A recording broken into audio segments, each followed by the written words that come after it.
नमस्कार बच्चों, स्वागत करता हूं मैं आप सभी का सीएल एकेडमी के इस ऑनलाइन महामंच पर, जहां हम लोग एसएससी मेंस 2021 मैथ्स का एनालिसिस देख रहे हैं।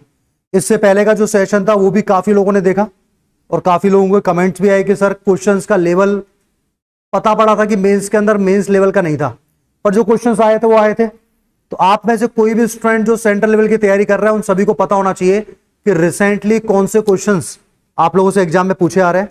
तो जो भी स्टूडेंट सेकंड सेशन इस समय देख रहे हैं, तो मेरी रिक्वेस्ट है कि आप लोग पहले सेशन को जरूर विजिट करना जब भी आपका सेकंड सेशन एंड हो जाए।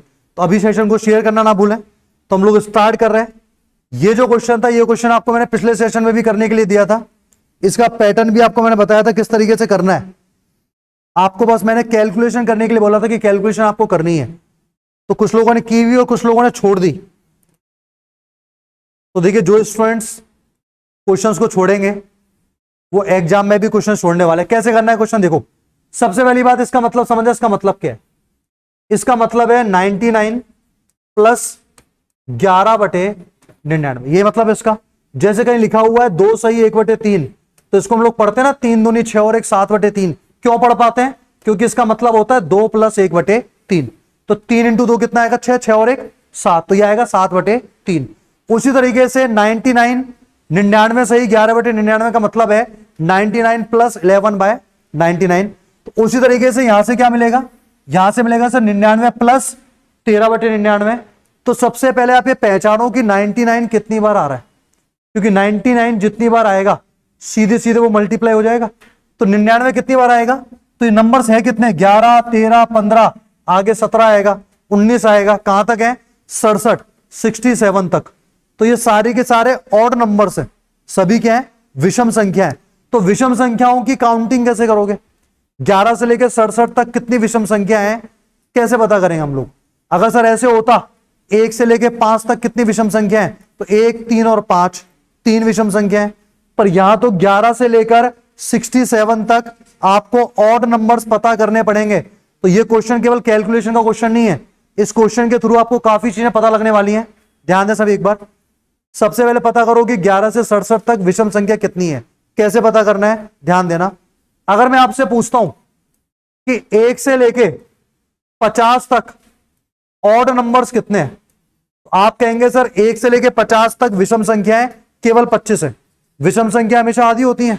जितनी विषम संख्या होती है उतनी सम संख्या होती है, इवन नंबर होते हैं। तो 1 से 50 तक में 25 इवन नंबर होंगे, 25 ऑड नंबर होंगे। पर अपना क्वेश्चन ये है कि 67 तक कितनी विषम संख्या। तो सुनो एक बार, सबसे पहले आप देखिए 1 से लेके 67 तक कितनी विषम संख्या होंगी। अब यहां तो सर 50 था, तो मैंने 50 का आधा कर दिया, 25 आ गया। पर यहां 67 है, तो आप 67 का आधा नहीं कर सकते हैं। आपको एक एक्स्ट्रा लेके चलना है, उसका हाफ करना है। तो 67 के बाद क्या नंबर आएगा? 68 आएगा। 68 का हाफ कितना होता है? 68 का हाफ होता है 34। इसका मतलब 1 से लेके 67 तक कितनी विषम संख्या है? 34 विषम संख्या है। पर मुझे 1 से 67 नहीं चाहिए, मुझे 11 से लेके 67 चाहिए। तो 11 से पहले जितनी भी विषम संख्याएं थी वो हमारे काम की नहीं है। तो 11 से पहले कौन कौन सी विषम संख्याएं थी? 5, 1, 3, 5, 7 और 9। तो 5 संख्या आप लोग लेस करें, 34 में से 5 गया, कितना बचा? 29 बचा। इसका मतलब 29 विषम संख्याएं हैं। तो 99 कितनी बार आएगा? 29 बार आएगा। तो 99 को 29 बार जोड़ने से अच्छा है 99 का मल्टीप्लाई कर दिया जाए 29 से। तो एक डाटा तो ये हो गया। समझ में आया नहीं आया? अच्छा, उसके अलावा और क्या बचा हुआ है? उसके अलावा बचा हुआ है 11/99, 13/99, इन सबको भी जोड़ना है। तो प्लस में 11/99, 13/99 और इस तरीके से लास्ट में है 67/99। ये डाटा और है। चलो इसका तो मैं मल्टीप्लाई कर लूंगा, 99 × 29 हम लोग कर लेंगे। बाकी डाटा को कैसे जोड़ोगे, किस तरीके से जोड़ना है सभी नंबर्स को? 99 कॉमन आएगा, तो 99 तो कॉमन ले लें, बिल्कुल सम ऑफ ऑड नंबर्स का फॉर्मूला लगेगा। 99 आपने कॉमन लिया, क्या बचा? 11, 13, 15, 17 से लेकर 67 तक। तो मुझे सर 11 से लेकर 67 तक की सभी विषम संख्याओं को जोड़ना है, सभी ऑड संख्याओं को जोड़ना है। कैसे ऐड करेंगे हम लोग? हाँ, एक तो ये भी कर सकते हैं। बाकी जिन लोगों ने नंबर सिस्टम पढ़ा है ध्यान से, जिनको ध्यान रहता है कि मैं क्लास में क्या पढ़ा रहा हूं और नोट भी कर रहे हैं, उन लोगों को मैंने बताया था कि बीच में से कोई भी ऐसे इंटरवल अगर उठ के आ जाता है तो उनका सम कैसे निकालना है। ध्यान से सुनना, पहले अगर नहीं सुन पाए क्लास में कोई दिक्कत नहीं है, पर अब सुनिएगा। मुझे मान लो 11 से लेकर 67 तक का योग निकालना है। एक क्वेश्चन ये भी बनाया जा सकता है कि 21 से लेकर 31 तक की संख्याओं का योग निकाला है, विषम संख्याओं का। तो आपको 11 से लेकर 67 तक की संख्याओं को जोड़ना है। तो आप सबसे पहले देखिए शुरुआत कहां से हुई है, 11 से, एंड कहां से हुआ, 67 से। इन दोनों को आपस में जोड़ दें। जोड़ सकते हैं क्या? 67 और 11 कितना होता है, 78। इनटू में अंतर लेना है, पर 67 में से 11 माइनस नहीं होगा, क्योंकि 11 तो हमारे काम का नंबर है। आप 11 से छोटा ऑड नंबर माइनस करेंगे, क्योंकि विषम संख्या चल रही है ना। तो 11 से छोटा ऑड नंबर क्या होता है, 9 होता है। तो 67 में से 9 गया, 67 में से 9 गया, 58 आएगा। बटे में कितना आएगा, 4 आएगा। बटे में 4 से भाग लगाना होता है, इंटू में 99। अब इसको सॉल्व करिए, कितना आ रहा है,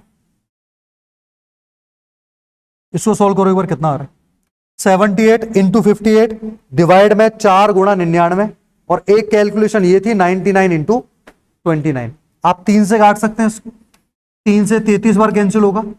3 से काटेंगे, 3 दूनी 6 और 1 बचेगा, 3 6 18, 26 हो गया। 2 बार 13 बार कैंसिल होगा। 2 से कितनी बार, 2 दूनी 4, 2 9 18, 29। तो ये डाटा आ गया 29 इंटू 13 बटे में 33। ये कैलकुलेशन आपको करनी है, तो कर लीजिए फटाफट से एक बार और मुझे बता दें क्या आ रहा है। मोबाइल से करना बड़ा आसान होता है ना। मैं चेक कर चुका था, तो मोबाइल में क्या कर रहा था पहले, कोई बात नहीं। 29 का मल्टीपल एक ही था, पर पूरी प्रोसेस देखो, पूरी प्रोसेस जानने से ना काफी कुछ बातें पता लग गई कि हम लोग बीच में से अगर नंबर उठ के आ जाते हैं तो उनका एडिशन कैसे करते हैं, काउंटिंग कैसे करते हैं। काफी लोगों को 11 से लेकर 67 तक कितने नंबर हैं ये काउंट करने में भी टाइम लग जाता है, तो इनको भी काउंट करना हम लोग सीखें। पता कर लोगे क्या? तो रेस्ट ऑफ द कैलकुलेशन आप लोग कर लेना। हमें आंसर आएगा 99 इंटू 29 और प्लस में 29 इंटू 13 बटे 33। अब आप चेक कर सकते हैं सर 29 यहां भी आ रहा है, 29 यहां भी आ रहा है, तो चाहे तो आप लोग 29 कॉमन ले सकते हैं, या आप ये कह सकते हैं कि सर जब दोनों जगह 29 आ रहा है तो आंसर जो आएगा वो भी 29 का मल्टीपल होगा। तो अगर आप डिवाइड करना चाहें ऑप्शंस को, तो चेक किया जा सकता है कि 29 का डिवाइड किस ऑप्शन में जा रहा है, और 29 का डिवाइड देना भी इतना आसान नहीं है, इसमें भी आपको टाइम लगेगा। तो आप चेक कर लें, जैसे आप करना चाहें कर सकते हैं। बाकी कैलकुलेशन तो इस क्वेश्चन में थोड़ी बहुत तो करनी पड़ेगी, ऐसा नहीं है कि बिना कैलकुलेशन के आप इस क्वेश्चन का आंसर निकाल पाए। ठीक है, अगले क्वेश्चन पे आगे बढ़ रहा हूं मैं। ये क्वेश्चन देखिए, सारे क्वेश्चंस मेंस के 2021 मैथ्स में आए हुए पूछे हुए क्वेश्चंस हैं, तो फटाफट से पढ़ें एक बार। क्वेश्चन नंबर सेकंड, प्रथम 148 समधनात्मक संख्याओं, समधनात्मक संख्याओं का मतलब, समधनात्मक संख्याओं का मतलब इवन पॉजिटिव नंबर्स, समधनात्मक संख्याओं के औसत तथा प्रथम 129 विषम ऑड धनात्मक संख्याओं के औसत के बीच अंतर पूछा गया है, कितना अंतर है। अच्छा, औसत कैसे निकालते हैं पहले ये देखिए। अगर आपको सम संख्याओं का औसत निकालना है तो सम संख्याओं का जो औसत होता है वो होता है n+1। इवन नंबर्स का जो एवरेज होता है वो होता है n+1, और ये जो ऑड नंबर्स होते हैं उनका जो औसत आता है वो आता है n। मतलब जितनी विषम संख्या होती हैं वही उनका एवरेज होता है, और सम संख्या जो है उनका औसत निकालने के लिए 1 ऐड किया जाता है। तो आप मुझे बताइए सम संख्या कितनी थी, 148, तो इनका एवरेज आएगा 149। पर यहां पर एक वर्ड लिखा हुआ है प्रथम, प्रथम का मतलब है स्टार्टिंग हमेशा किससे होनी चाहिए, 1 से। शुरुआत की जो सम संख्या होंगी उनके लिए फॉर्मूला काम में आएगा n+1।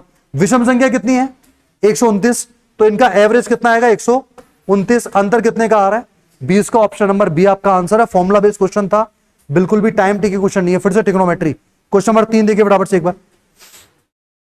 कॉस बटे साइन प्लस साइन बटे कॉस का मान क्या होगा, कॉस बटे साइन प्लस साइन बटे कॉस।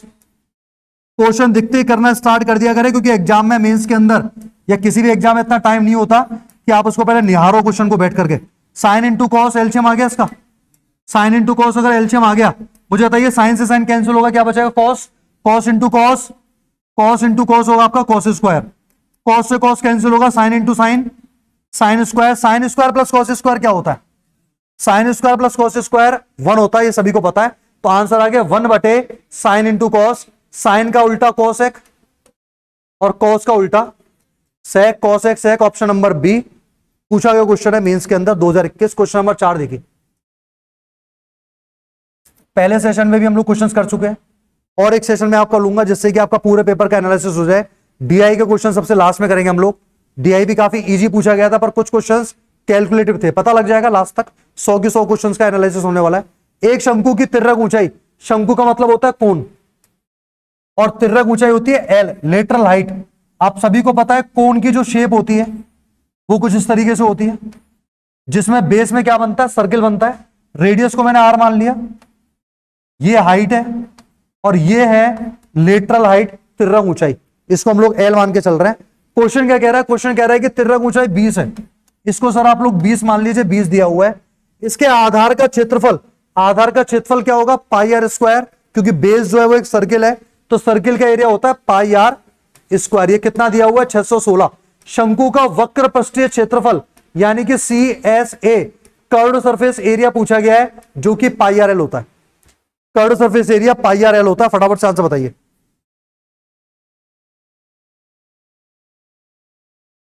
एल का मान 20 दिया हुआ है, रेडियस कितनी आएगी, रेडियस पाई का मान सर 22/7, आर स्क्वायर 616, 616 11 से काटेंगे 2 बार, 11 पंजे 55, 11 सिंह 66, 256 कितनी बार, 28 बार, 28 इंटू 7 कितना होगा, 194, आर 196 सॉरी, तो आर का मान कितना आएगा 14 सेंटीमीटर। रेडियस आ गई 14, तो रेडियस का मान अगर 14 सेंटीमीटर आ रहा है तो आप बताइए कि एच का तो काम है ही नहीं, सी ए से पूछा गया पाई आर एल, तो 22/7, रेडियस का मान 14, एल का मान 20, 7 से 2 बार, 22 दूनी 44, 44 दूनी 88, 880 क्वेश्चन का आंसर आएगा 880 सेंटीमीटर स्क्वायर। पाई आर एल में पाई का मतलब होता है 22/7, यानी कि आंसर जो होगा 22 का मल्टीपल होगा, और 22 नहीं होगा तो कम से कम 11 का मल्टीपल होगा। अगर मैं 11 का मल्टीपल देखूंगा तो 11 का मल्टीपल ए भी ऑप्शन है, बी भी और सी भी है, डी नहीं है। तो ज्यादा से ज्यादा आप लोग मल्टीपल देख करके एक ऑप्शन को नेग्लेक्ट कर सकते थे, बाकी तो फिर आपको कैलकुलेशन करनी ही पड़ेगी। तो पाई आर एल से आंसर निकाला आप लोगों ने, आंसर कितना है 880। फॉर्मुले याद होने चाहिए, बिना फॉर्मुले के क्वेश्चंस में कुछ भी नहीं है। नेक्स्ट क्वेश्चन देखिए भाई, लाभ हानि का क्वेश्चन, पढ़ो फटाफट से क्या लिखा हुआ है।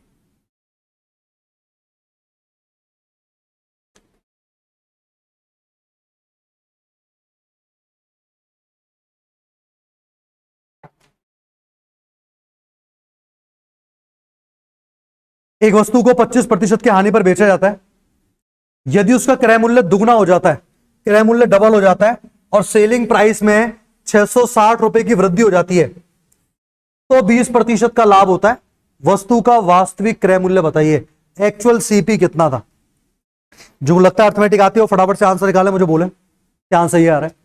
पहले लाभ था 25%, सॉरी हानि थी, लॉस का परसेंटेज था पहले 25, और 25% का मतलब हो सकता है 1/4, यानी कि अगर आपने 4 में खरीदा है, 1 का लॉस हुआ है तो बेचा होगा आपने 3 में, ऐसा कहा जा सकता है।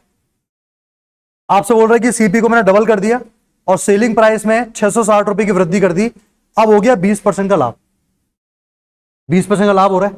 तो आपसे पूछ रहा है कि वास्तविक सीपी कितना था। देखो पहले जो सीपी था 4 का मल्टीपल रहा होगा, 25% होता है 1/4, तो सीपी किसका मल्टीपल है, 4 का, 4 का मल्टीपल है तो क्या आप सीपी को 4 का मल्टीपल 4x मान सकते हैं। सीपी को मैंने क्या मान लिया, 4 का मल्टीपल 4x। अब बोल रहा है सीपी को डबल किया गया तो सीपी कितना हो गया, 8x हो गया। एसपी में कितनी वृद्धि की गई, 660। एसपी हमारा आएगा 3 का मल्टीपल, क्योंकि 1 का लॉस हुआ था, 3 का मल्टीपल आएगा 3x, 660 की वृद्धि की गई तो 660। सामने कितना लाभ हुआ, 20%, 20% का लाभ का मतलब 1/5, और 1/5 का मतलब 5 में खरीदा 6 में बेचा, तो सामने जो रेशो आएगा 5/6 आएगा। फटाफट से क्रॉस मल्टीप्लाई करके एक्स की वैल्यू निकाल लो।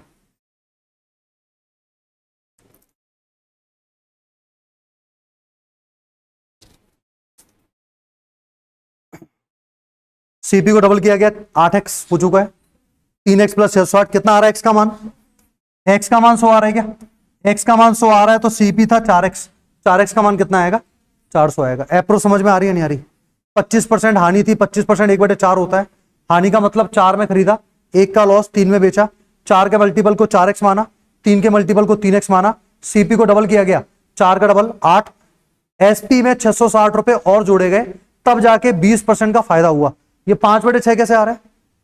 20% कितना होता है? 1/5। 5 में खरीदा, 1 का लाभ 6 में बेचा होगा, तो 5/6 आ रहा है। एक्स का मान 100, तो फिर 4x का मान 400।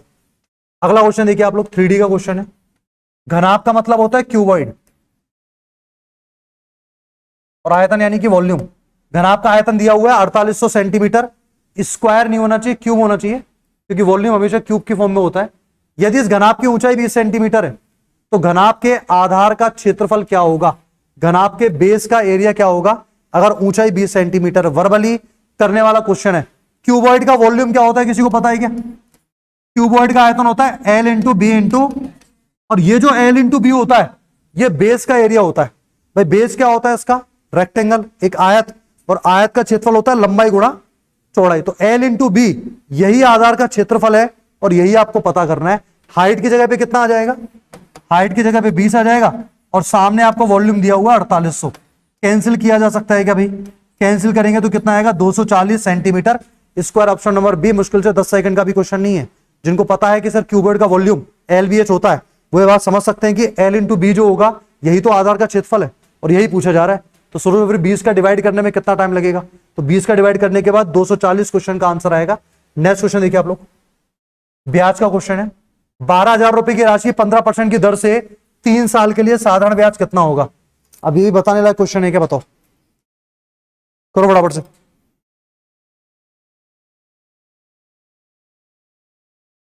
हाँ,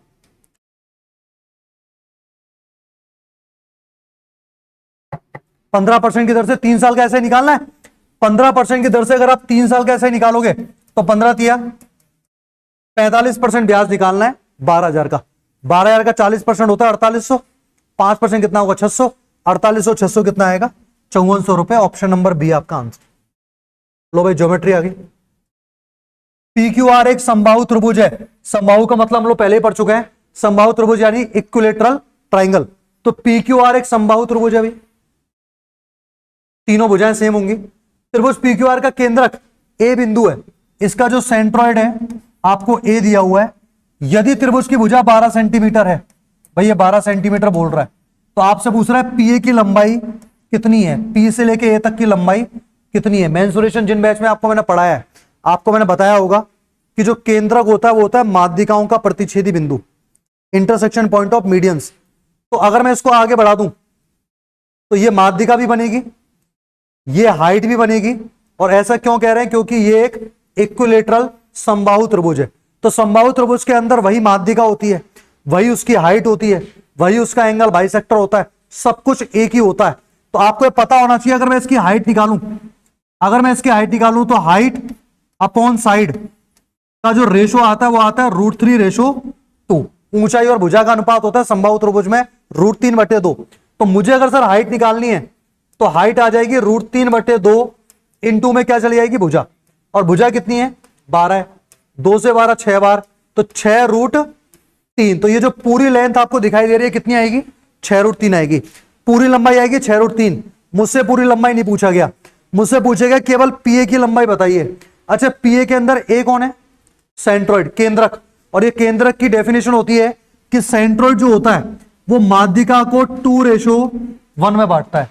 तो 2:1 का मतलब हो गया टोटल 3। 3 का मान अगर 6√3 है, तो 1 का मान आएगा 2√3, और 2 का मान आ जाएगा 4 ये हो जाएगा 4√3, ये हो जाएगा 2√3, मिलकर के आ जाएगा 6√3। तो फिलहाल क्वेश्चन का आंसर कितना था? 4√3। ऑप्शन नंबर डी अपना आंसर आएगा ना। क्या क्या चीजें काम आई? हमारे केवल 2 ही चीजें काम आई। एक तो समबाहु त्रिभुज की ऊंचाई निकालना आपको आना चाहिए। इसको मैं ऊंचाई क्यों बोल रहा हूं? क्योंकि जो केंद्रक होता है वो माध्यिकाओं का इंटरसेक्शन पॉइंट होता है, और समबाहु त्रिभुज में वही माध्यिका होती है, वही हाइट होती है। तो हाइट अपॉन साइड होता है √3/2। हाइट आ चुकी है 6√3। अब चूंकि ये केंद्रक है, तो केंद्रक तो सर 2:1 में बांटेगा। तो 6√3 को जब मैं 2:1 में बांटूंगा, तो 4√3 और 2√3। आंसर कितना आ गया इसका? 4√3। ये क्वेश्चन का आंसर है PA की लंबाई। तो नॉलेज बेस्ड क्वेश्चन थे भाई। जिन लोगों को फॉर्मूले ही याद नहीं है, जिन्होंने ज्योमेट्री कभी पढ़ी नहीं है, तो फिर उनके लिए तो पेपर टफ था, टफ है, टफ रहेगा। बाकी जो लोग पेपर देने गए थे, मेंस का प्री क्वालिफाई किया था, इसका मतलब कहीं ना कहीं उनकी बेसिक नॉलेज अच्छी थी, वो लोग एग्जाम में अच्छा स्कोर भी करके आए। क्वेश्चन नंबर 9, बार वाले क्वेश्चन है, फटाफट से चेंज करके मुझे बताइए क्या आंसर आएगा।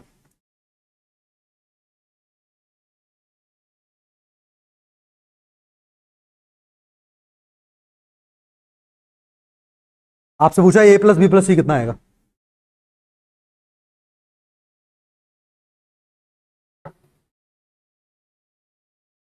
देखिए जब तक आप लोग क्वेश्चंस को ऐसे मान के नहीं चलेंगे कि ये क्वेश्चन आपके एग्जाम में आने वाला है, तब तक आप सीरियस नहीं होंगे कभी भी।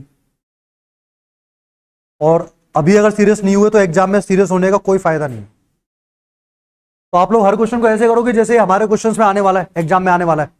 जो भी हम एग्जाम देंगे उसके अंदर ये क्वेश्चन आ सकता है, उस तरीके से क्वेश्चन को समझें और उसी तरीके से सॉल्व करें, तब जाके नॉलेज गेन हो पाएगी, वरना नहीं हो पाएगी। अभी आप देखिएगा एक बार बार वाले क्वेश्चंस को कैसे आप लोग फ्रैक्शन में चेंज करेंगे, समझना एक बार। ए आपको जो दिया हुआ है 0.312 के ऊपर बार, बार किसके ऊपर है, 12 के ऊपर। तो आप इसको फ्रैक्शन में चेंज करना समझो कैसे फ्रैक्शन में चेंज किया जाता है, ध्यान दीजिएगा। मुझे अगर इसको फ्रैक्शन में चेंज करना है, यानी कि मुझे इसको P बटे Q की फॉर्म में लिखना है। किसी एक नंबर के लिए आपको बता रहा हूं, बाकी दोनों नंबर आप लोग कर पाएंगे। तो किसी भी बार वाले नंबर को, अच्छा पहले तो बार का मतलब क्या है, बार का मतलब यह है कि सर पॉइंट के बाद ये डाटा बार बार रिपीट हो रहा है, ये बार बार रिपीट होता है, इसको जैसे बार लगाते हैं, आगे डैश हम लोग काम में लेंगे, यानी कि रिपीटेशन इसमें हो रहा है, ठीक है। तो 12 जो है वो रिपीट हो रहा है, तो बार किसके ऊपर आ रहा है, 12 के ऊपर आ रहा है। मुझे अगर इसको फ्रैक्शन में चेंज करना है P अपॉन Q की फॉर्म में, कैसे चेंज किया जाएगा, पहले समझो कि P की वैल्यू कैसे निकालता है। अगर आपको P की वैल्यू निकालनी है तो P की वैल्यू निकालते समय पूरा की पूरा नंबर काम में आएगा, होल नंबर, पूरा नंबर आपको काम में लेना है। पूरे नंबर का मतलब है पॉइंट को थोड़ी देर के लिए भूल जाइए आप। पॉइंट को अगर मैं नेगलेक्ट कर दूं तो पूरा नंबर कितना है, 312। तो यहां पर तो आ गया 312। 312 में से आप माइनस करेंगे उस नंबर को जिसके ऊपर बार नहीं है, जिसके ऊपर बार नहीं होता है उसको माइनस किया जाता है। बार किसके ऊपर नहीं है, 3 के ऊपर नहीं है, 3 माइनस हो गया। तो ये तो आ चुकी है आपकी P की वैल्यू, 309 आ जाएगा माइनस करने पर। अच्छा Q का मान निकालने के लिए क्या करेंगे, Q का मान निकालने के लिए आपको फोकस करना होता है केवल पॉइंट्स के बाद वाले नंबर पे, आपको पूरे नंबर पे फोकस नहीं करना, केवल पॉइंट के बाद वाले नंबर पे। तो पॉइंट के बाद क्या लिखा हुआ है, 312 लिखा हुआ है। कितने ऐसे नंबर है पॉइंट के बाद जिनके ऊपर बार है, पॉइंट के बाद सर 2 ऐसे नंबर हैं जिनके ऊपर बार है। तो जिनके ऊपर बार है उनकी वजह से तो आता है 9। तो अगर 2 अंकों के ऊपर बार है तो 2 बार 9 आएगा। क्या पॉइंट के बाद कोई ऐसा नंबर भी है जिसके ऊपर बार नहीं है, एक ऐसा नंबर है जिसके ऊपर बार नहीं है। तो अगर कोई ऐसा आपको नंबर दिखाई दे रहा है जिसके ऊपर बार ना हो, उसकी वजह से 0 आता है। बार होने की वजह से क्या आता है, 9, बार ना होने की वजह से क्या आता है, 0। इसको सोल्व करें एक बार। 309 बटे 990, ये डाटा आ चुका है। ये तो आ गई एक की वैल्यू। बी की वैल्यू क्या आएगी बताओ, 415 पूरा नंबर है, क्या माइनस हो जाएगा, 4 बटे हुए पॉइंट के बाद 2 के ऊपर बार है, एक के बाद बार नहीं है। 415 में से 4 गया, 411 बटे 990। बातें समझ में आ रही है क्या। अब फटाफट से फुर्ती के साथ सी को और चेंज कर दो। पूरा नंबर कितना है, 309, क्या माइनस होगा, 30, क्योंकि 30 के ऊपर बार नहीं है। अब यहां देखना, 1 के ऊपर बार है तो एक बार 9 आएगा, 2 के ऊपर बार नहीं है तो 2 बार 0 आएगा, तो बटे में 900 आएगा। अब एलसीएम लेकर के जो भी आपका आ रहा है सोल्व करते हैं फटाफट से एक बार।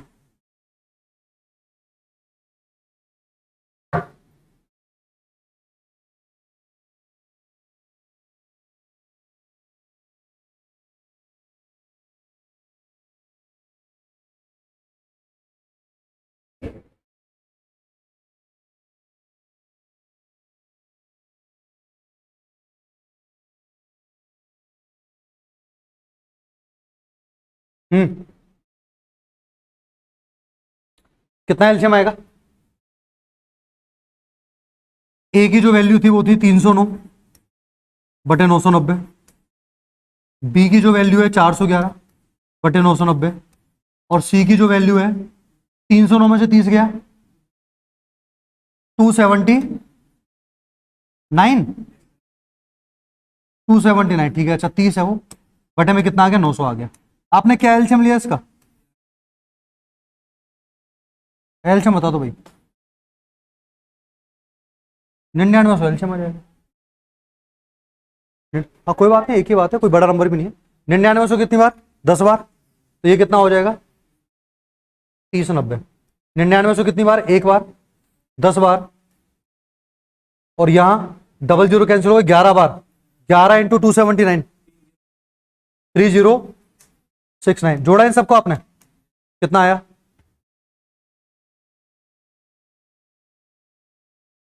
कोई बात नहीं, आप इनको जोड़ लीजिएगा। जोड़ने पर मुझे आपको बताना डाटा कितना आएगा, बटे में 9900। तो अगर आपको 3 का मल्टीपल लग रहा है दोनों नंबर, तो 3 से काट दें। अगर आपको लग रहा है कि 9 के मल्टीपल है तो 9 से काट दें। 9 से काटेंगे, बटे में कितना आएगा, 1100 आएगा। 1100 सभी के ऑप्शन में। और कौन सा ऊपर कितना आ रहा है, 1141। डी नंबर ऑप्शन आपका आंसर है, 1141 बटे 1100। सोल्व कर लेंगे क्या।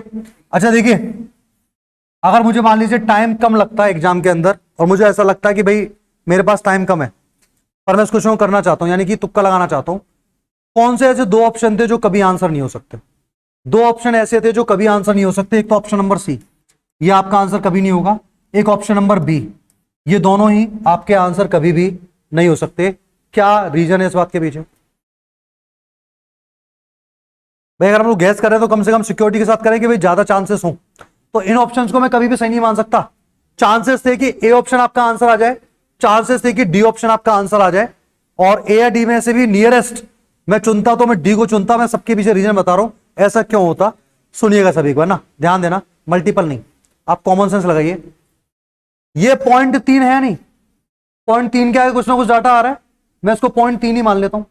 पॉइंट 3 और पॉइंट 4, पॉइंट 7, पॉइंट 7 और पॉइंट 3 1 से ऊपर आएगा ना, क्योंकि और भी तो डाटा था। तो आंसर जो आएगा सर लगभग 1 के आसपास आएगा। 1 पॉइंट समथिंग अपना आंसर आना चाहिए। 1 पॉइंट समथिंग अगर आंसर आना चाहिए, तो ये जो सेकंड नंबर ऑप्शन है, इसमें तो ऊपर नंबर छोटा है और नीचे बड़ा है, तो इसकी जो वैल्यू है 1 से छोटी है। और हमारा आंसर क्या आ रहा है, नियर इक्वल टू 1 और 1 से बड़ा। ये बात समझ में आ रही है क्या। तो इसका मतलब सर इस ऑप्शन को तुक्के में भी नहीं लगाना है। ये देखिएगा सेम हालत इसकी है, इसकी वैल्यू भी क्या है, 1 से छोटी है, जबकि डाटा जोड़ने पे 1 से बड़ा आ रहा है, 1 के बहुत क्लोज आ रहा है। तो 1 के बहुत क्लोज आए और 1 से बड़ा है, तो सबसे ज्यादा चांसेस किसके सही होने के, डी ऑप्शन के, क्योंकि ये भी डाटा 1 से बड़ा है 1211 बटे 1100, ये भी डाटा 1 से बड़ा है 1141 बटे 1100, और इन दोनों में भी सबसे ज्यादा 1 के क्लोज कौन है, 1141 बटे 1100। तो चांसेस थे कि डी ऑप्शन हमारा बिल्कुल राइट हो। सॉल्व भी किया हम लोगों ने, आंसर भी क्या है, ऑप्शन नंबर डी आया। पर ये सब चीजें रिस्क तभी लेनी होती है जब एग्जाम में टाइम कम है, और हमें तो भाई 100 के 100 क्वेश्चन करने, 99 हो चुके, 100 वही है। तो हम लोग क्या करेंगे इस केस में, जो ऑप्शन लग रहा है उसी को करेंगे। अच्छा बी और सी गलत क्यों हो गए, समझ में आ गया ना। और ए और डी में से इसके चांसेस ज्यादा क्यों है, क्योंकि 1 के बहुत पास आंसर आ रहा है। 1 के पास किससे आएगा, ऑप्शन नंबर डी से आएगा। बाकी नॉलेज मैंने आपको दे दी। इस तरीके से हम लोग क्वेश्चन करते हैं, अगर बेसिक से करते हैं। क्वेश्चन नंबर 10 बताओ। प्रॉफिट लॉस के क्वेश्चन तो गलत होने नहीं चाहिए आप लोगों से, जल्दी करिए, जल्दी इसका आंसर आना चाहिए लाभानी का। एक व्यक्ति किसी वस्तु को 18% की हानि पर बेचता है, यदि वह विकल्प मूल्य को 144 रुपए बढ़ा दे, यह विकल्प नहीं है, विक्रय, सेलिंग प्राइस। यदि वह विक्रय मूल्य को 144 रुपए बढ़ा दे और क्रय मूल्य को 30% कम कर दे, तो 20% का लाभ हो जाएगा। तो बताइए विक्रय मूल्य कितना है, एसपी पूछा गया है। काफी लोग सीपी निकाल के आ गए इस क्वेश्चन में। एसपी आप लोगों से पूछा जा रहा है विक्रय मूल्य कितना है। देखो 18% की हानि पे बेचा गया, इसका मतलब सीपी 100 था, 18 की हानि पर बेचा, तो बेचा होगा आप लोगों ने कितने में, 82 में। ये बात समझ में आ रही है क्या। फिर बोल रहा है कि यदि मैं सीपी को 30% कम कर दूं, तो सीपी को 30% आप कम कर रहे हो, कोई दिक्कत नहीं है। नया सीपी कितना हो जाएगा, 70 हो जाएगा। 30% कम करने का मतलब 70 हो गया, नया सीपी 70 हो गया। फिर भी आपको 20% का लाभ हो रहा है, तो नया एसपी कितना आएगा, देखो 70 के ऊपर 20% का आपको लाभ चाहिए, तो 70 का 20% होता है 14 रुपए का लाभ होगा, तो कितने में बेचोगे, 84 में बेचोगे। बात समझ में आ रही है क्या। अब समझना एक बार, 82 रुपए वाली वस्तु आपने अब कितने में बेची, 84 में। पहले बेचा जा रहा था 82 में, अब बेचा जा रहा है 84 में। तो आप लोगों ने सेलिंग प्राइस को कितने रुपए से बढ़ाया, 2 रुपए से। और एग्जामिनर ने क्वेश्चन के अंदर सेलिंग प्राइस को कितने से बढ़ाया, 144। बहुत बार ऐसे क्वेश्चंस नहीं किए हम लोग क्लासेस में, बुक में भरे हुए हैं ऐसे क्वेश्चन। एक का मान कितना आ गया, एक का मान 72 आ गया। आपसे पूछा एसपी कितना है, यानी कि 82 का मान निकालना है। निकाल दो, 72 का 82 से मल्टीप्लाई कर दो।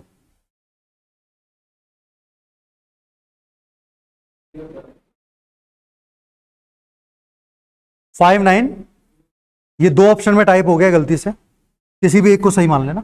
5904 हमारा आंसर है। मेथड आया समझ? आना चाहिए भाई, क्योंकि हम लोग काफी बार ऐसे क्वेश्चंस देख चुके हैं। ये देखिएगा, अलजेब्रा का क्वेश्चन है, x प्लस 1/x का होल स्क्वायर 3 है, तो ये हो जाएगा plus minus √3। x plus 1/x plus minus √3 है। x की पावर 6 प्लस 1/x की पावर 6 आप लोगों से पूछा गया, पावर 6 के बारे में पूछा गया। x प्लस 1/x आपको दिया हुआ है प्लस माइनस √3, पावर 6 पे आपको जाना है। जिनको याद होगा ना, जिनको मैंने अलजेब्रा पढ़ाया है, आपको मैंने एक बात बताई थी कि इफ ये स्टेटमेंट एज इट इज ऐसा का ऐसा लिखाया हुआ है आप लोगों को, अब अगर आप नोट्स बनाते हैं तो आपको बिल्कुल याद हो जाएगा। तो x की पावर 6 प्लस 1/x की पावर 6 आता है -2, आता है -2। और मैंने आपको वहां सिखाया था कि वहां से फिर आप x की पावर 6 निकालते हैं -1, फिर 6 की मल्टीपल में जितने भी नंबर आते हैं उनकी वैल्यूज हम लोग पुट करते हैं। तो सीधे सीधे क्वेश्चंस थे, सीधे सीधे उन्हीं के लिए थे जिन्होंने वाकई में तैयारी की है। तो आप x की पावर 6 प्लस 1/x के बाद 6 का आंसर क्या देंगे? -2। अब तरीका भी सुन लो एक बार। अगर मुझे पावर 6 निकालनी है तो पहले मैं इसका क्यूब निकाल लेता हूं, x³ प्लस 1/x³। क्यूब के लिए फॉर्मूला क्या होता है? क्यूब के लिए फॉर्मूला होता है अलजेब्रा के अंदर n³ माइनस 3n। n³ मतलब इस नंबर का क्यूब। √3 का अगर मैं क्यूब करूंगा तो 3√3 आएगा, -3n तो 3√3 कैंसिल होने पे क्या आ गया? 0 आ गया। तो अगर x³ प्लस 1/x³ पूछा होता तो आंसर आता 0, पर हमसे पूछा सर पावर 6। तो आप मुझे बताइए 3 से अगर मुझे 6 निकालना है तो स्क्वायर करना पड़ेगा, 3 दूनी 6 होता है। तो अगर मैं इसका स्क्वायर कर दूं तो पावर 6 आएगा, और स्क्वायर का फॉर्मूला होता है n² - 2। n का मान अब 0 काम में आएगा, इसको बेस मान रहे हैं। 0 का स्क्वायर 0, 0 में से 2 गया, माइनस के 2 आ गया, हेंस प्रूफ। और इन बातों को पढ़ने वाले स्टूडेंट्स हमेशा याद रखते हैं, क्योंकि ये बातें नोट डाल के इसीलिए लिखाई जाती हैं, जिससे कि एग्जाम में आए और आगे आपके एसएससी के मेंस के एग्जाम में लोगों ने टिक कर दिया होगा, जिनको ये बातें याद थी, जिनके फैकल्टीज ने पढ़ाया और जिन्होंने याद किया इन चीजों को। बाकी लोग फिर इस तरीके से n³ - 3n करते रहे एग्जाम में, और आंसर तब भी लास्ट में कितना आया? -2 आया। ये देखो, चलो भाई CI चक्रवर्ती ब्याज करिए फटाफट से। विपुल और मनीष ने 15,000 रुपए 20,000 रुपए की राशियों को क्रमशः 20% की दर से चक्रवर्ती ब्याज पर निवेश किया। दोनों की समयावधि 3 साल है। विपुल तथा मनीष के द्वारा अर्जित कुल चक्रवर्ती ब्याज कितना होगा? टोटल CI आप लोगों से पूछा जा रहा है। मुझे लग रहा है इस क्वेश्चन में कुछ दिक्कत है। इस क्वेश्चन में एक रेट ना मिसिंग है। विकास जी से प्रिंट आउट लेके आना। तो इसको होल्ड पे करते हैं अभी। अभी बिल्कुल आपको आंसर बताने वाला हूं, डाटा बताने वाला हूं। तब तक के लिए आप क्वेश्चन नंबर 13 करें। ये बिल्कुल सही क्वेश्चन है। 12वां क्वेश्चन हम लोग देख लेंगे, सेकंड वाली रेट क्या थी अभी पता लग जाएगा। आप 30 नंबर क्वेश्चन करिए। x × y माइनस के 6 दिया हुआ है, x³ प्लस y³ 19 दिया हुआ है। तो 1/x का इनवर्स x की पावर -1 है, 1/x का इनवर्स प्लस 1/y का इनवर्स का मान क्या होगा? अच्छा, 1/x का इनवर्स क्या हो जाएगा? x हो जाएगा, और 1/y के इनवर्स का क्या मान होगा? 1/y। तो x प्लस y पूछा गया, तो x प्लस y का होल क्यूब अगर आप करते हैं, x³ plus y³ plus 3xy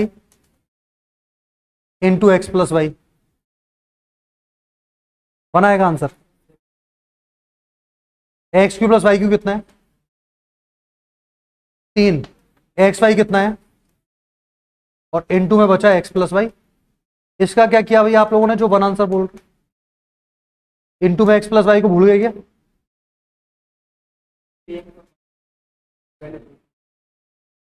हाँ भाई देखो, पहले तो आप करेक्शन करिए पिछले क्वेश्चन में। पिछले क्वेश्चन में एक तो 20% है, और दूसरी जो रेट है वो 30% है। 15,000 के लिए 20% है, और 20,000 को जो दिया गया वो 30% पे दिया गया। ये करेक्शन करें एक बार। आप करिए इस क्वेश्चन को। पहला वाला जो पैसा है 15,000 उसको 20% पर, और दूसरा जो पैसा है 20,000 उसको 30% पर। अब CI निकालना है दोनों का, और दोनों को जोड़ देना है। समय कितने साल है? 3 साल। और आपको बहुत अच्छे से मैं 3 साल का CI निकालना सिखा चुका हूं। तो अगर मैंने सिखाया है और आपने प्रैक्टिस की है तो आप मुझे इस क्वेश्चन का आंसर बताएंगे।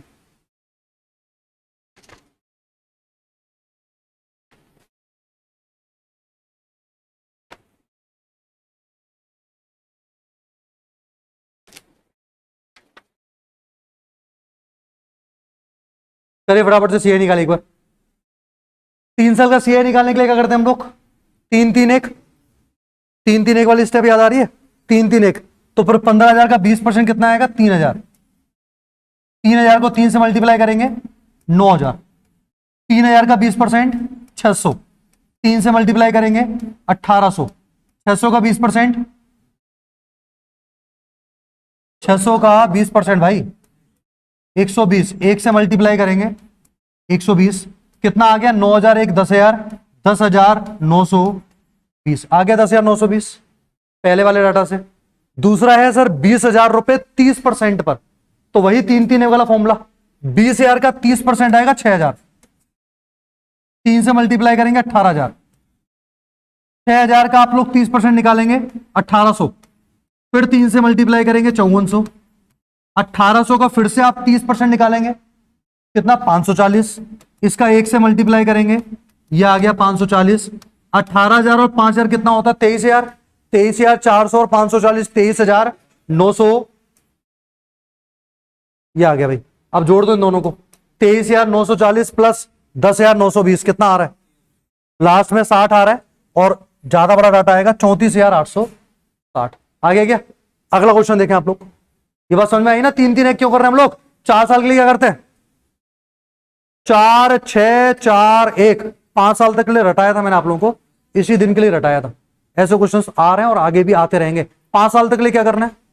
5 10 10 5 1। 3 साल के लिए 3-3-1। 2 साल के लिए 2-1। 4 साल के लिए 4 6 4 1। 4 साल वाले केस में ये स्टेप 4 आएंगी। पहले वाले को 4 से, फिर 6 से, फिर 4 से, फिर 1 से। क्यों करते हैं, कैसे करते हैं, सब कुछ ऑफलाइन ऑनलाइन काफी और एग्जाम से बताया। क्वेश्चन नंबर 13 देखिए एक बार। हो गया आंसर? कितना आ रहा है? 1 आ रहा है। इसमें डाटा एज्यूम किया जा सकता है क्या? देखो x इंटू वाई कितना आ रहा है? -6 आ रहा है। x इंटू वाई क्या आ रहा है? -6। इसका मतलब सर एक नंबर माइनस में, एक नंबर प्लस में। दूसरी बात, दोनों का क्यूब पॉजिटिव आ रहा है, तो जो नंबर माइनस में होगा वो छोटा होगा, जो नंबर प्लस में होगा वो बड़ा होगा, तभी तो उनको जोड़ने पे डाटा पॉजिटिव आ रहा है। तो अगर मैं 6 के फैक्टर करूं तो 2 ही हो सकते हैं, या तो या 3 और -2 और 6 और -1। ये 2 ही कंडीशन बन रही है, इसके अलावा तो कोई कंडीशन बन नहीं सकती। क्यों? क्योंकि उसने क्या बोला? पूर्णांक है, यानी कि इंटीजर है। तो इंटीजर में तो सर 6 के 2 ही फैक्टर हो सकते हैं, 3 दूनी 6, 6 कम 6। अब कौन सा सेटिस्फाई करेगा, ये अगला सेंटेंस आपको बता देगा। x का क्यूब प्लस y का क्यूब कितना है? 19 है। 3 का क्यूब 27, -2 का क्यूब -8, 27 में से 8 गया 19 आ रहा है, तो इसी से आंसर आ रहा है। इसने पूछा x प्लस वाई, तो 3 में से -2 1 बचेगा। ऑप्शन नंबर सी क्वेश्चन का आंसर। आया समझ? अच्छा, मैंने 3 और -2 क्यों माना? -2 और 3 क्यों नहीं माना? क्योंकि आपको पता है कि जोड़ने पे क्या आ रहा है? 19 आ रहा है। जोड़ने पे 19 आ रहा है। वैसे मैंने एक ही सेंटेंस बोला था भाई, मैंने बोला था कि मैंने 3 और -2 क्यों माना, -2 और 3 क्यों नहीं माना, पर आप लोग आंसर भी देना स्टार्ट कर दिए। एक ही बात है ना, -2 और 3 मानो या 3 और -2 मानो। मेरा क्वेश्चन ये था कि मैंने -3 और 2 क्यों नहीं माना। क्यों नहीं माना भाई मैंने -3 और 2? क्योंकि डाटा प्लस का आ रहा है ना। ठीक है, चलो, बहुत समझदार हम लोग। ये बताओ जल्दी करिए भाई फटाफट। a plus B 6, a into B 5, A Q plus B Q. a plus B 6, into B 5, A Q plus B Q. कोशिश करें क्या पहले कोई वैल्यू सेटिस्फाई करा पा रहे हैं क्या? 5 और 1 6 होता है, 5 1 5 होता है। हो रहा सेटिस्फाई? a इंटू बी करने पे 5 आना चाहिए, a प्लस बी 6 आना चाहिए। 5 और 1 ये वैल्यू हो सकती है। जब ये वैल्यू हो सकती है तो 5 का क्यूब 125, 1 का क्यूब 1, आंसर कितना आ जाएगा? 126 आ जाएगा। अगर हम लोग डाटा सेटिस्फाई नहीं करा पाते तो भी तरीका सुन लीजिए आप। तो हम लोग इस फॉर्मूले को काम में लेते, a प्लस बी का होल क्यूब क्या आएगा?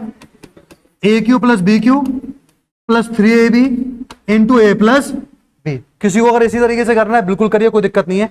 a प्लस बी का मान 6 रख देना, a प्लस बी का मान यहां भी 6 हो जाएगा। a इंटू बी कितना हो जाएगा? 5। क्या बचेगा? केवल ए क्यू प्लस बी क्यू, वही हमको पता करना है। तो जब भी ऐसा क्वेश्चन एग्जाम में आप लोगों से पूछा आता है, पहले कोशिश करें कि क्या आप लोग आसान तरीके से वैल्यू सेटिस्फाई करा पा रहे हैं। अगर यहां 5 की जगह 4 हो जाता तो वैल्यू सेटिस्फाई होना बंद हो जाता, क्योंकि कोई भी दो ऐसी संख्या नहीं है जिनका योग 6 आए और गुणा करने पे क्या है 4 आए। वो संख्या सोच पाना एग्जाम में पॉसिबल नहीं होगा। अभी तो फटाक से बोल दिया आपने 5 और 1। अगला क्वेश्चन देखिए, मिक्सचर एलिगेशन का क्वेश्चन, आज ही टेस्ट दिया आप लोगों ने, क्वेश्चन 15। इसको मत छेड़ना, चाहे टेस्ट में कितने भी गलत हो गए हो, इसको सही कर दो। अम्ल और पानी, एसिड और पानी किसी घोल में देखिए 20% है, उस मिक्सचर में 10 लीटर पानी है और मिलाया गया तो एसिड का परसेंटेज 15 हो गया, तो घोल की प्रारंभिक मात्रा कितनी थी? और सोच ले, 50 तो है नहीं ऑप्शन में, 30, 40, कितना आएगा बताओ?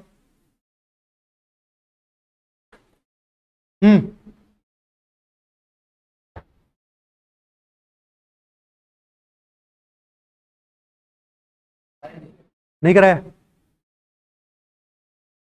हाँ जी, मुझे तरीका बताएंगे एक बार आप लोग। मिक्सचर सर हमारे पास कितना है हमको नहीं पता, पर उस मिक्सचर में पानी कितना है 20%, सॉरी अम्ल कितना है 20%। अब अम्ल का परसेंटेज कम होके कितना हो गया 15 हो गया, क्योंकि मैंने इसमें 10 लीटर पानी मिला दिया। तो क्या किस तरीके से, मतलब क्या किया आप लोगों ने बेसिक में? क्या हाँ, अच्छा रेशो निकाल के हम लोग कर रहे हैं। और भाई ठीक है, और कोई तरीका जो आपके दिमाग में आ रहा है? हाँ जी, देखो बहुत तरीके से क्वेश्चन करने का ना, पर देखो एक सिंपल सी आप लोग समझना एक बार। एसिड और वाटर का पहले रेशो कितना था? एसिड था सर 20, तो पानी कितना हो जाएगा 80, क्योंकि मिक्सचर की क्वांटिटी तो 100% रहेगी। 20 और 80 का रेशो निकालूंगा तो 1:4, ये सीधे रेशो लिखेंगे आप एग्जाम में। सेकंड जो कंडीशन है, सेकंड कंडीशन में एसिड कितना है 15 है, तो फिर पानी कितना हुआ 85, टोटल अभी भी 100 आएगा। 15 और 85 का जब मैं रेशो निकालूंगा 5 के मल्टीपल है, 5 3 15 और 17 पंजे 85, ये आ गया क्या? अब यहां देखिए सर, यहां एसिड 1 है और यहां एसिड कितना है 3, मिलाया तो आपने पानी है, तो पानी मिलाने से पानी चेंज हो सकता है, पर पानी मिलाने से एसिड की मात्रा कभी चेंज नहीं होगी। तो सबसे पहले आप 1 और 3 को सेम बनाएंगे, तो 1 वाले को 3 से और 3 वाले को 1 से। ये डाटा आपका आ गया 3 एकम 3, 4 तिया 12 और यहां आ गया 3 अनुपात 17। अब मुझे बताइए 12 को 17 करना है तो कितना मिलाना पड़ेगा 5। तो आपके हिसाब से पानी मिलाया गया 5 लीटर और क्वेश्चन के हिसाब से पानी मिलाया गया 10। तो अगर सर 5 की वैल्यू 10 है, 5 की वैल्यू 10 है तो 1 का मान 2, 1 का मान अगर 2 है तो टोटल मिक्सचर था 12 और 3 15 का, 1 का मान 2 तो 15 का मान क्या हो जाएगा 30 हो जाएगा। मतलब इनिशियल जो क्वांटिटी थी वो कितने लीटर थी 30। अब चाहे आप एक्स मान के करें, चाहे आप लोग बिल्कुल ऑप्शन से चलें, लास्ट में जो आंसर आएगा वो कितना आएगा, यही आएगा, है ना? और कोई तरीका?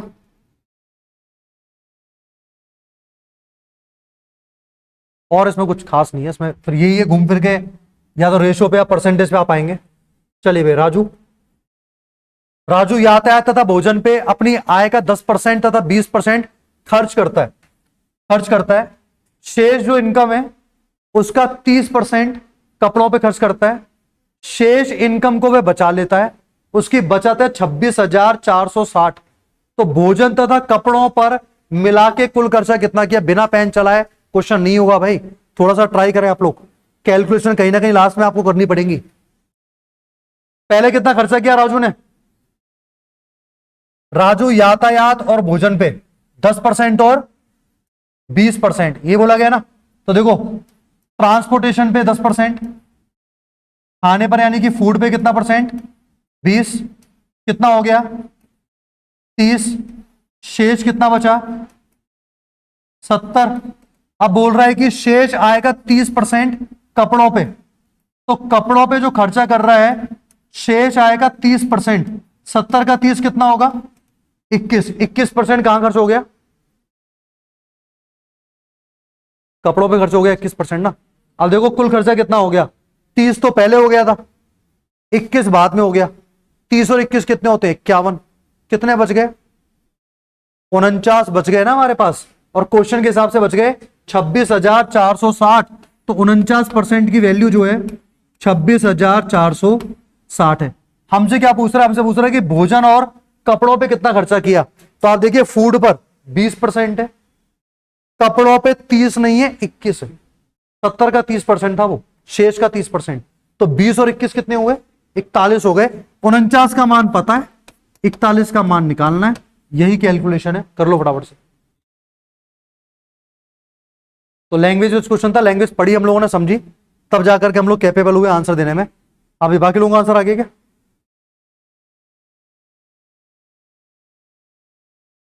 Yes, what is the answer?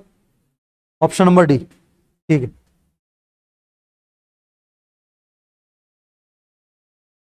एक कार्य के 1/4 भाग को 9 दिनों में कर सकता है, उसी कार्य के 2/3 भाग को 28 दिनों में कर सकता है। कौन कर रहा है काम? साथ में मिलकर कार्य करने हेतु हुए तथा पूरे कार्य। ए, एक कार्य के 1/4 भाग को 9 दिन में कर सकता है, उसी कार्य के 2/3 भाग को बी 28 दिनों में कर सकता है। ए तथा बी पूरे कार्य को कितने दिनों में करेंगे? तो आप देखिए ए कितना समय लेगा।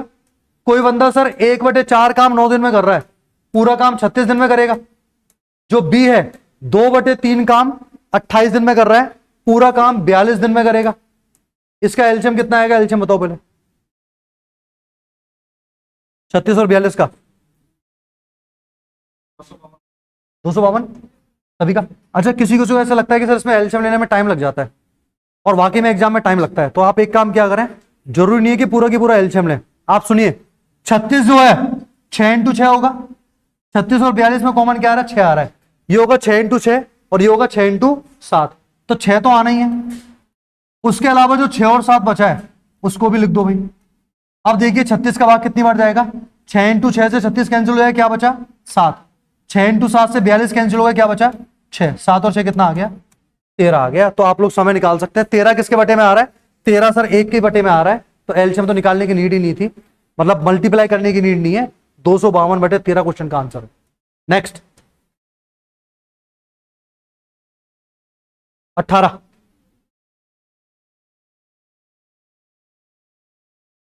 Question number 18। कोई बात नहीं, आप लैंग्वेज समझ जाएं, ए बी पी क्यू जो भी है।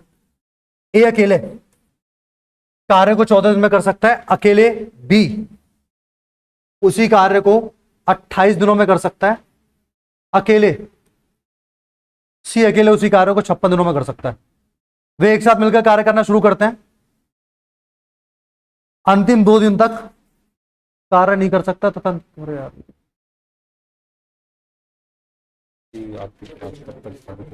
तो क्या काम है, काम बताओ।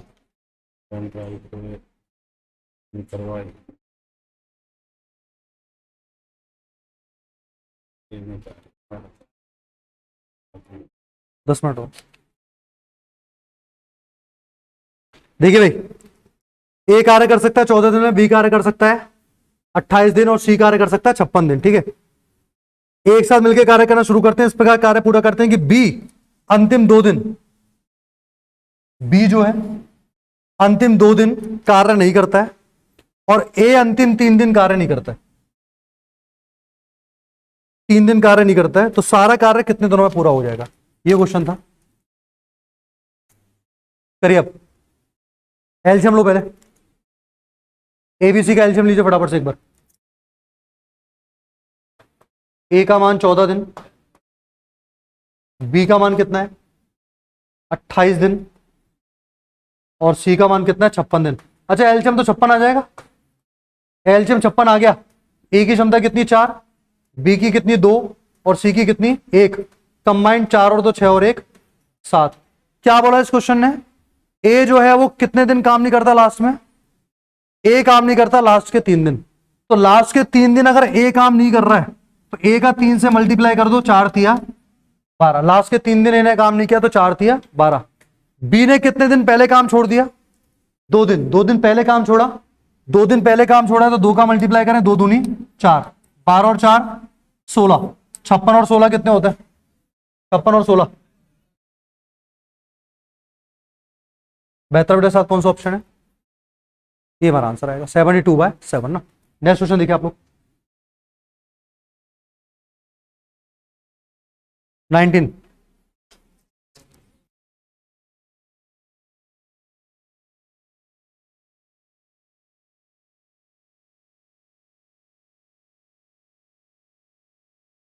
चलिए question number 19, 1/tan theta plus tan theta किसके बराबर है? 1/tan थीटा, 1/tan थीटा होता है क्या? कॉट। कॉट का मतलब हो जाएगा कॉस बटे साइन, और टेन का मतलब क्या हो जाएगा? साइन बटे कॉस। ये क्वेश्चन अभी अभी किया था क्या हम लोगों ने? एक ही पेपर में एक ही जैसे दो क्वेश्चन आ गए, वो भी सीजीएल मेंस तक में। तो आप सोचे किस तरीके से किस्मत आपका साथ दे सकती है एग्जाम में। तो sec into cosec, option number A आपका आंसर आ गया भाई ना। क्वेश्चन 20, टाइमिंग तो हर जगह जरूरी है। 20 नंबर क्वेश्चन देखो बराबर से एक बार।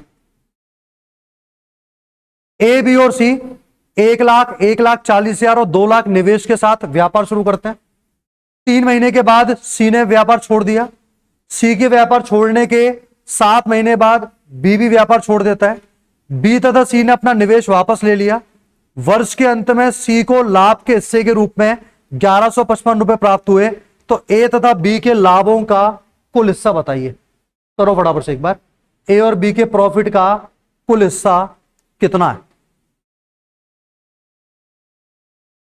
भाई सी ने देखो केवल 3 महीने तक पैसा लगाया है। पार्टनरशिप वाले क्वेश्चंस किए थे ना हम लोगों ने क्लासेस में। क्या बताया था मैंने? जो व्यक्ति जितना पैसा जितने समय के लिए लगा रहा है, बस उसी का मल्टीप्लाई कर दो, उसी से आपको पता लग जाएगा लास्ट में प्रॉफिट का क्या रेशो है। तो ए ने पैसे लगाए सर 1,00,000 रुपए। बी ने कितने पैसे लगाए? 1,40,000। और सी पैसे लगा रहा है 2,00,000। इतने पैसे लगा रहा है। 3 महीने पश्चात सी ने व्यापार छोड़ दिया। तो सी ने पैसे लगाए केवल 3 महीने के लिए, और सी के व्यापार छोड़ने के 7 महीने बाद, तो टोटल कितना टाइम हो गया? 10 महीने। बी ने पैसा लगाया केवल 10 महीने के लिए। ए लास्ट तक पैसे लगा रहा है, मतलब 12 महीने के लिए। तो आपसे पूछा जा रहा है अगर सी का प्रॉफिट 1,155 है तो ए और बी का टोटल प्रॉफिट क्या होगा? रेशो निकाल लोगे क्या? रेशो निकालते ही आपको प्रॉफिट का रेशो पता लगने वाला है, क्योंकि प्रॉफिट का रेशो पता करने के लिए हम लोग क्या करते हैं? टाइमिंग का पैसे से मल्टीप्लाई करते हैं भाई। तो जितने जीरो कैंसिल हो सकते थे सारे जीरो कैंसिल हो गए क्या? एक जीरो और है इसमें, ये भी कैंसिल हो जाएगा। अब देखो एक बार क्या बचा हुआ, 10 इंटू 12, 14 इंटू 10, 20 इंटू 3। आपको लग रहा है कुछ कैंसिल हो रहा है, 10 से कैंसिल हो जाएगा एक बार, 10 कैंसिल हो गया, 10 से 20 दो बार। और भी आपको लग रहा है कुछ कैंसिल हो सकता है, 2 कॉमन आ सकता है, 2 एकम 2, 2 से 14 7 बार, 2 से 12 6 बार। तो 6 रेशो 7 रेशो 3, इस रेशो में प्रॉफिट बट जाएगा। अब किसका प्रॉफिट देके किसका पूछा गया आप पता लगा लें। सी का प्रॉफिट दिया हुआ है 1,155, हमारे हिसाब से कितना आएगा? 3। 3 का मान अगर 1,155 है तो क्या मैं 1 का मान निकाल सकता हूं? क्या आएगा 1 का मान बताओ? 1 का मान आएगा 3 चौक 12, कितने बचे? सॉरी 3 तिया 9, कितने बचे? 2, 3 अट्ठे 24, 3 पंजे 15, 385। 1 का मान अगर 385 है, 7 और 6 13 का मान निकालना है, 13 इंटू 385 करके आप आंसर निकाल सकते हैं। पैटर्न समझ में आ रहा है क्या? आंसर आ जाएगा अगर आपको कॉन्सेप्ट पता है। तो क्या करना होता है जब भी पार्टनरशिप के क्वेश्चंस मिलते हैं, पैसे को उनके रेस्पेक्टिव टाइम से मल्टीप्लाई करके प्रॉफिट का रेशो निकालना होता है। Generally most of the questions इसी कॉन्सेप्ट के ऊपर बनेंगे एग्जाम में। क्वेश्चन नंबर 21 देखो फटाफट से एक बार। 1,250 रुपए को एबीसी में बांटा गया। जल्दी से पेन चलाना स्टार्ट करें, बैठे रहने से कुछ नहीं होगा, बैठे रहने से कुछ नहीं मिलेगा, कुछ भी नहीं। 1,250 रुपए को एबीसी में बांटना है, और एबीसी में इस प्रकार बांटना है कि बी तथा डी का कुल हिस्सा ए और सी के कुल हिस्से का 14/11 है। डी का हिस्सा ए के हिस्से का आधा है, सी का हिस्सा ए के हिस्से का 1/1.2 गुना है। तो ए बी सी तथा डी के हिस्से क्रमशः कितने कितने हैं?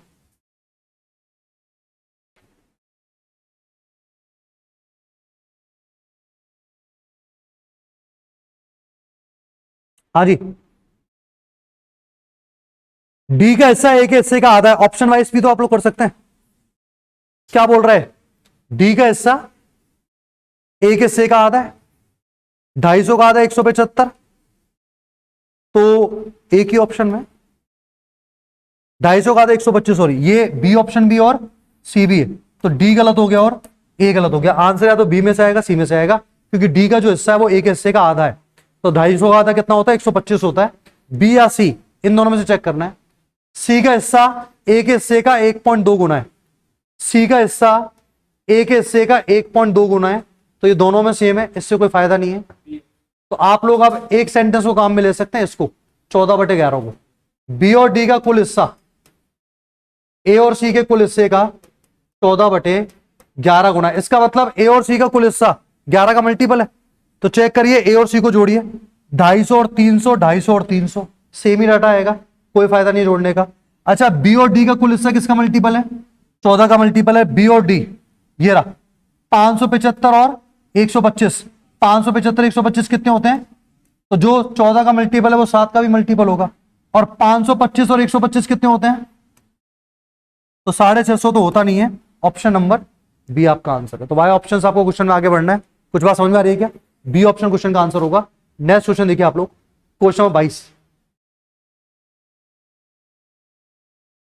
दो संकेंद्री वृत्तों, संकेंद्री का मतलब होता है कोसेंट्रिक, जिनके सेंटर सेम होते हैं, ये होते हैं संकेंद्री वृत्त।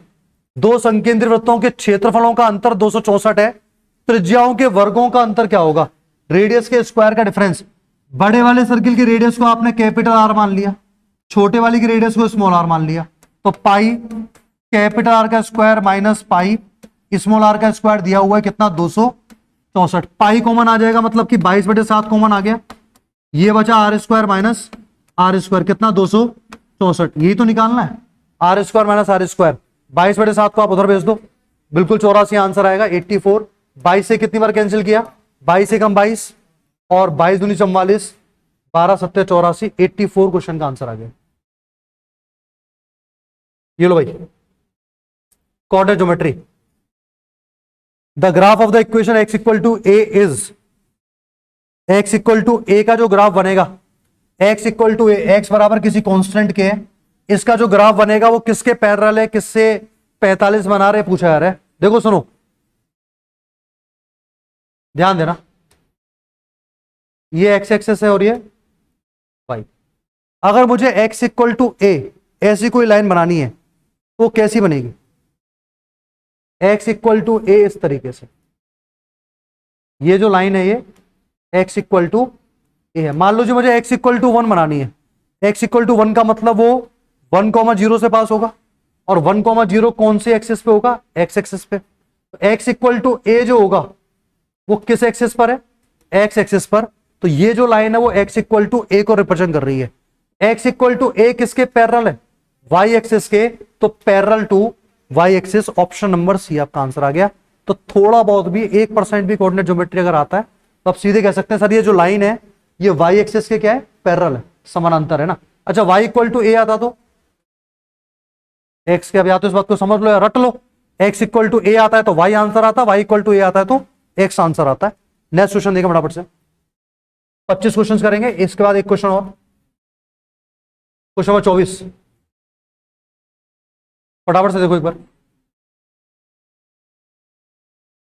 25 क्वेश्चन करने हैं, इसके बाद एक क्वेश्चन और करने वाले हम लोग। क्वेश्चन नंबर 24, दो रेलगाड़ियां जिनकी लंबाई 450 और 300 है, एक दूसरे की ओर 162 और 105 की स्पीड से चल रही है। क्वेश्चन पूछ रहा है कि यदि रेलगाड़ियों के बीच की दूरी 300 मीटर है तो रेलगाड़ियां एक दूसरे को पार करने में कितना समय लेंगी? जल्दी से आंसर दें भाई। दो ट्रेन की लंबाई आपको दी गई है 450 मीटर और एक की लंबाई कितनी है? 300 मीटर।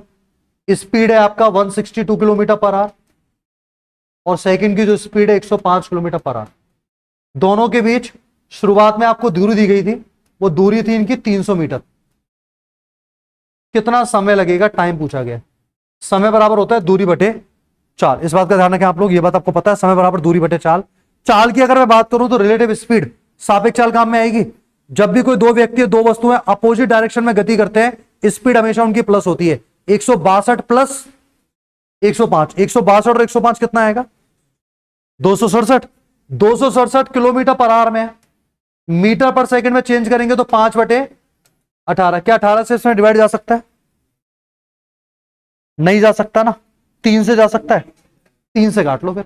3 से 18 9 बार, 3 से 3 अट्ठे 24, 3 से 18 6 बार, 3 से 3 अट्ठे 24, 2 बचेगा, 3 नाम 27, 89 इंटू 5/6। 11 समझ में?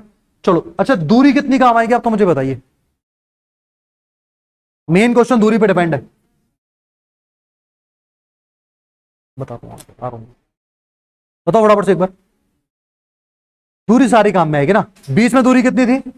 300। कभी भी दो ट्रेनें अगर एक दूसरे को पार करती हैं, दोनों की लंबाइयां भी अगर दी हुई हैं तो उनको भी काम में लेना है। तो 450 प्लस 300 और 300 1050, तो 1050 तो सर दूरी हो गई, और चाल कितनी हो गई बताइए, 89 गुणा 5/6, यही ना। तो देखो करिए, भाग जा रहा है नहीं आ रहा,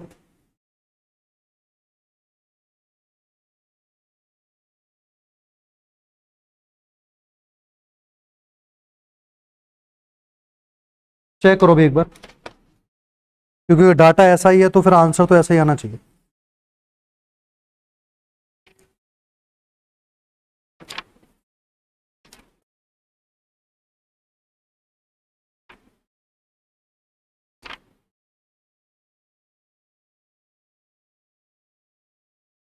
भाई सुनो, वही तो मैं कह रहा हूं, ये डाटा में दिक्कत है, ये 105 नहीं है 108 है।